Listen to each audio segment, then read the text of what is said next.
tell me where you grew up. In Michoacan, What part of Michoacan? Acuitzeramo, Michoacan. And tell me about your experience in school there.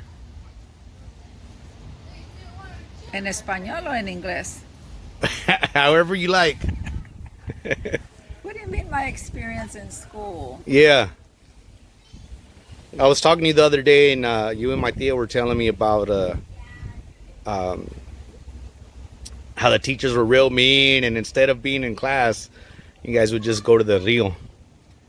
Oh yeah, because my mom and dad were here. And so we were with my grandma So when you say here, where's here? here in the United States of America. And then what were you guys doing in Michoacan? So we were with my grandma. My grandma was taking care of us. And so because my grandma couldn't handle us, we would like just pretend that we go to school. Actually, I don't remember my sister doing that. It was mostly me. Yeah? Me and my friends. We would pretend we would actually go to school in the morning, but in Mexico, you would go and do half a day. Mm-hmm. And then everybody would get to go home for lunch. Yeah.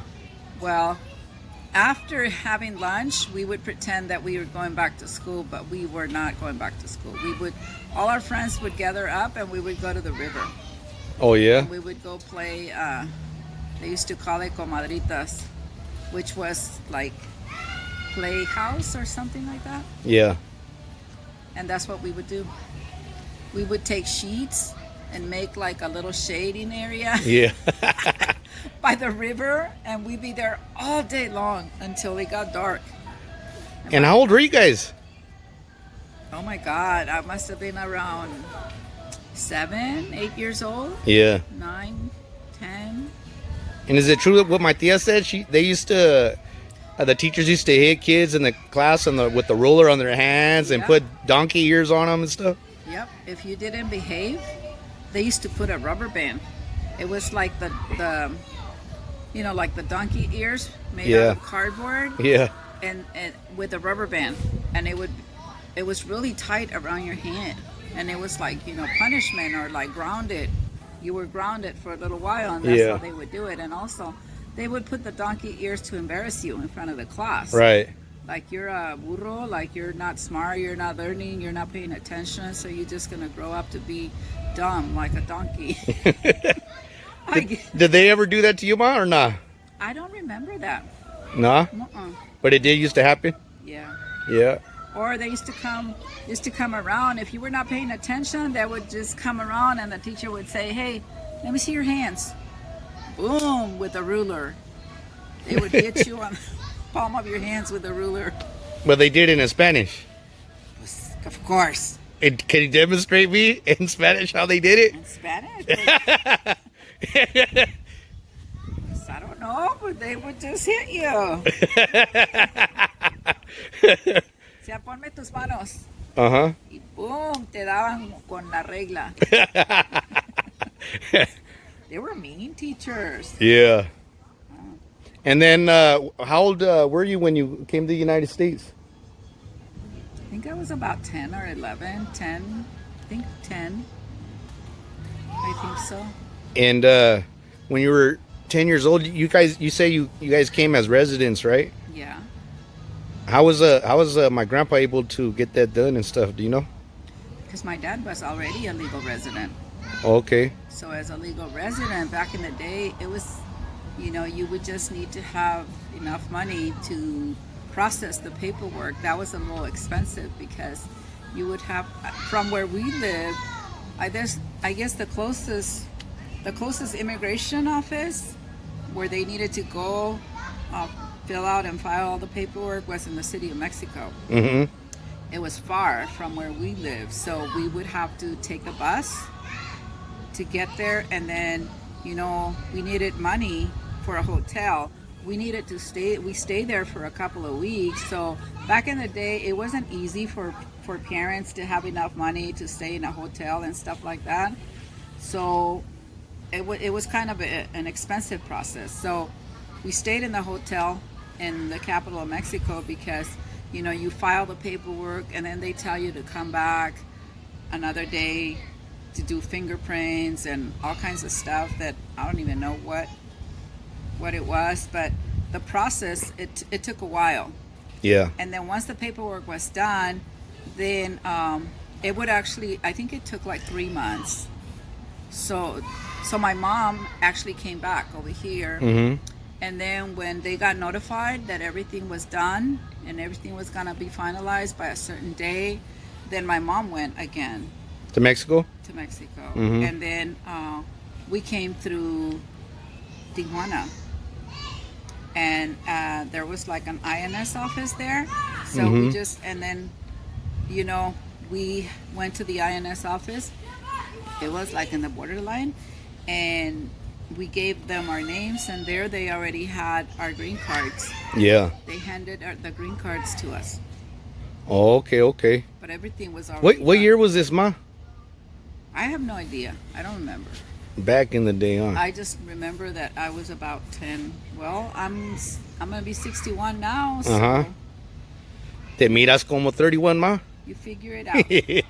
31. 31 en cada mano.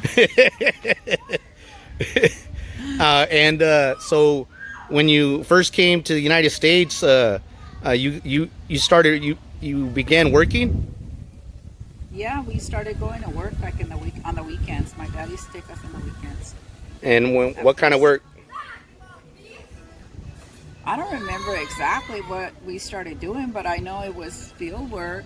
Yeah. Whether it was like picking oranges, you know, whatever was in season. Oranges, lemons, plums, peaches, grapes, and olives. Yeah.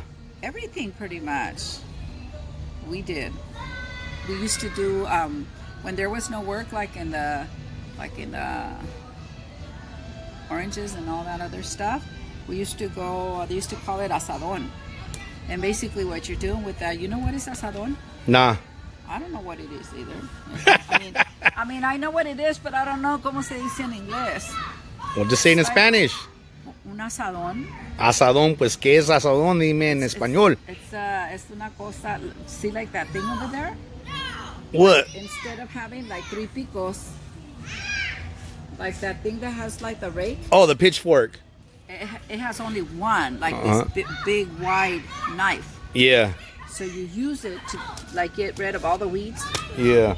with the asadón. Yeah. We used to do that. We used to clean all the fields, like the garlic fields Mm-hmm. and onions and stuff like that. I mean, basically you would go and ask for work. Yeah. And if they hire you, then you go to work every day until it was over. But it wasn't like you had to live in a camp. Everybody lived in their own home. Oh, okay. Like, we used to get up very early in the morning. They used to get us up like around 4 or 5 o'clock in the morning Mm-hmm. to go to work. Because you didn't want to be working after it started getting hot. Mm-hmm. And in the winter time, it was actually the other way around. In the winter time, you actually got to sleep a little bit later because, like in the oranges, when there's a lot of moisture, when it was foggy and the fruit was wet, you couldn't pick it for some reason. You had to wait until it was dry. Mm-hmm. So, in the winter, we actually got to sleep a little more. So it Yeah. was late, and even when we got there, we needed to wait until the inspectors would say, okay, it's time.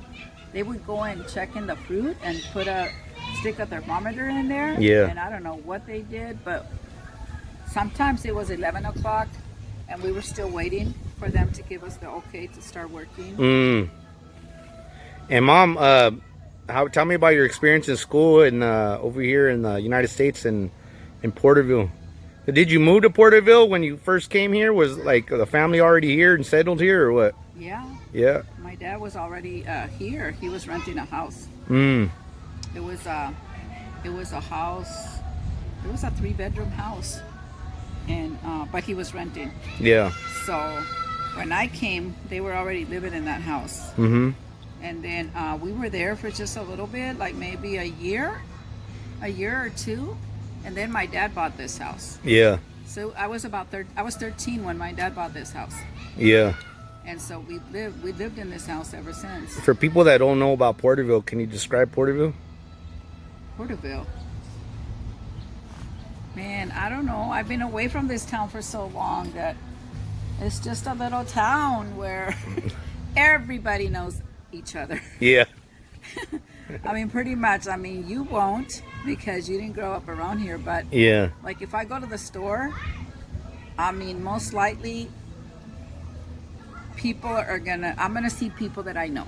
A Yeah. lot of people may not even recognize me because it's been a long time since I moved away. Mm-hmm. But as soon as they hear my name, or if they really pay Angelita, attention to me, they're gonna know who I am. And Yeah. I know a lot of people around here. Like, I know where they live. Mm. I mean, they lived there for so many years. Mm.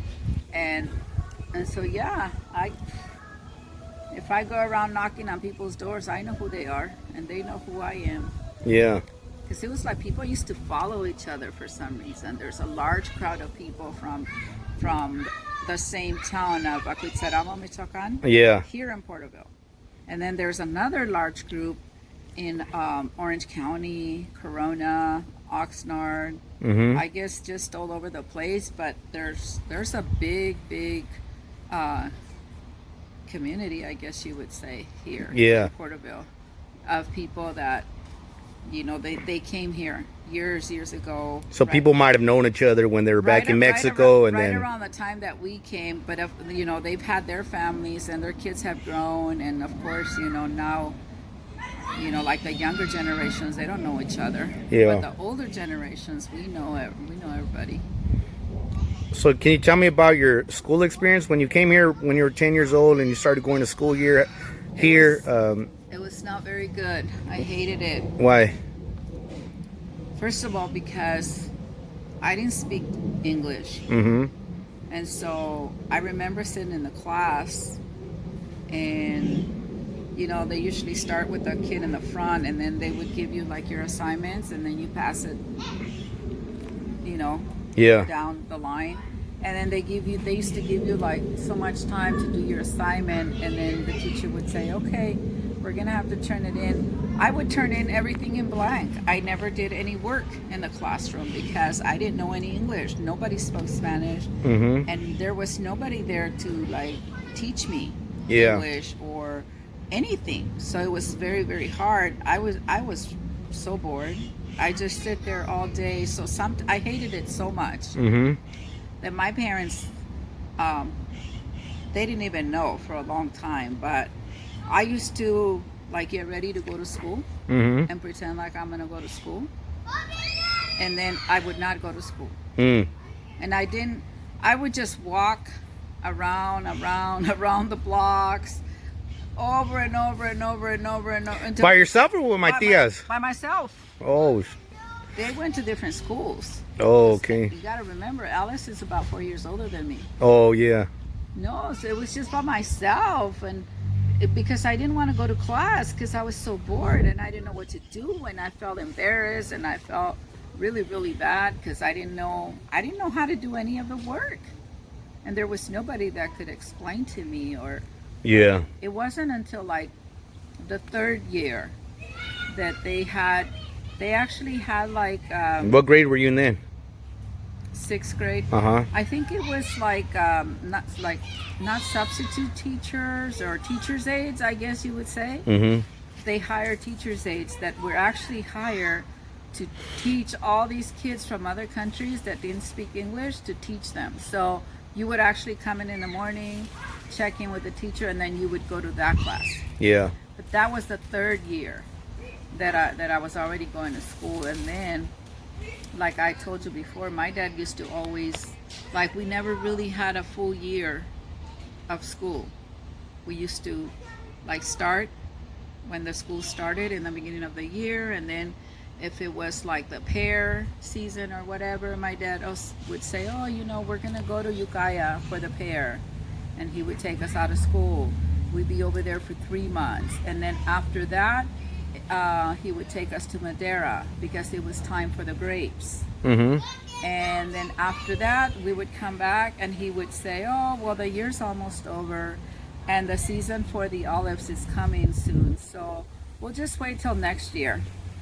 And then next year. So we never able to go to school? So next year it was the same thing. Yeah. So, and when I started junior high, which was the 7th grade, I started that first week. And then my dad said, oh, pretty soon it's going to be the season of the olives. You know, why don't you, what if you just don't go to work for a couple of weeks and I'll buy you some clothes because you're going to make some extra money in the olives and this and that. And then, of course, I wanted new clothes for school. And so I said, yeah. So I didn't go to school for 2 weeks. And then after that, my dad said, oh, you know what? I don't think you should go back to school. You're already old enough. You should, like, you're too old to be going to school. And I wanted to go to school so bad, but my dad... At that point, how come you wanted to go to school? Because you were actually learning, or was it because of friends, or because of the teacher's aide that you said? Because I knew that if I didn't go to school, then I was going to be working every day in the fields. And I hated working in the fields. Yeah. So I would rather go to school at that point. And at that time, I already like started picking up a few words here and there. And I started like making friends and stuff. So I wanted to go to school, but my dad said no, because, you know, in this country, education is just an excuse. Girls going to school is just a reason for them to come home pregnant with a big old stomach. And my daughters are not going to do that. So, yeah. So he said, it's crazy. So he said, no, you guys are not going to school, blah, blah, blah, blah. So then we never went to school. And me, like, she saw that I grew, I got taller. I guess I developed faster than my sister Alice. So my dad said, tú no necesitas ir a la escuela. Un día de estos me vas a venir con una panza y no necesito eso. So that was it. That was it for me. And so when you used to go to school for, when you used to go follow the crops or whatever, say like the olive for 3 months, where did you guys used to live at during that time? At the house. The olives was around here. Oh, okay. All of the work that we've always done, it was all around here. So Tulare County? Except for like the pears was in this place that it's called Eureka. I think it's Eureka. But my dad used to say Ukiah. I think it's Eureka.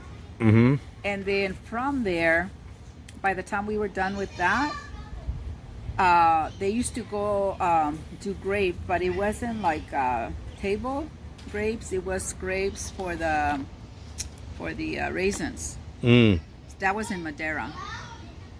And the other time that we went somewhere else, and that time we did live in a camp for like 3 months. That was in Watsonville. Okay. Strawberries or what? Strawberries. We went and did strawberries. Oh, okay, okay. We did that for 2 years, 2 seasons. And then after that was over, we would come back to the house. Yeah. But we've always lived in this house. We would, whenever we went, it was kind of like a temporary thing. And it's right here in Eastside Porterville, huh? Yeah. ¿Cómo ves? Chingona.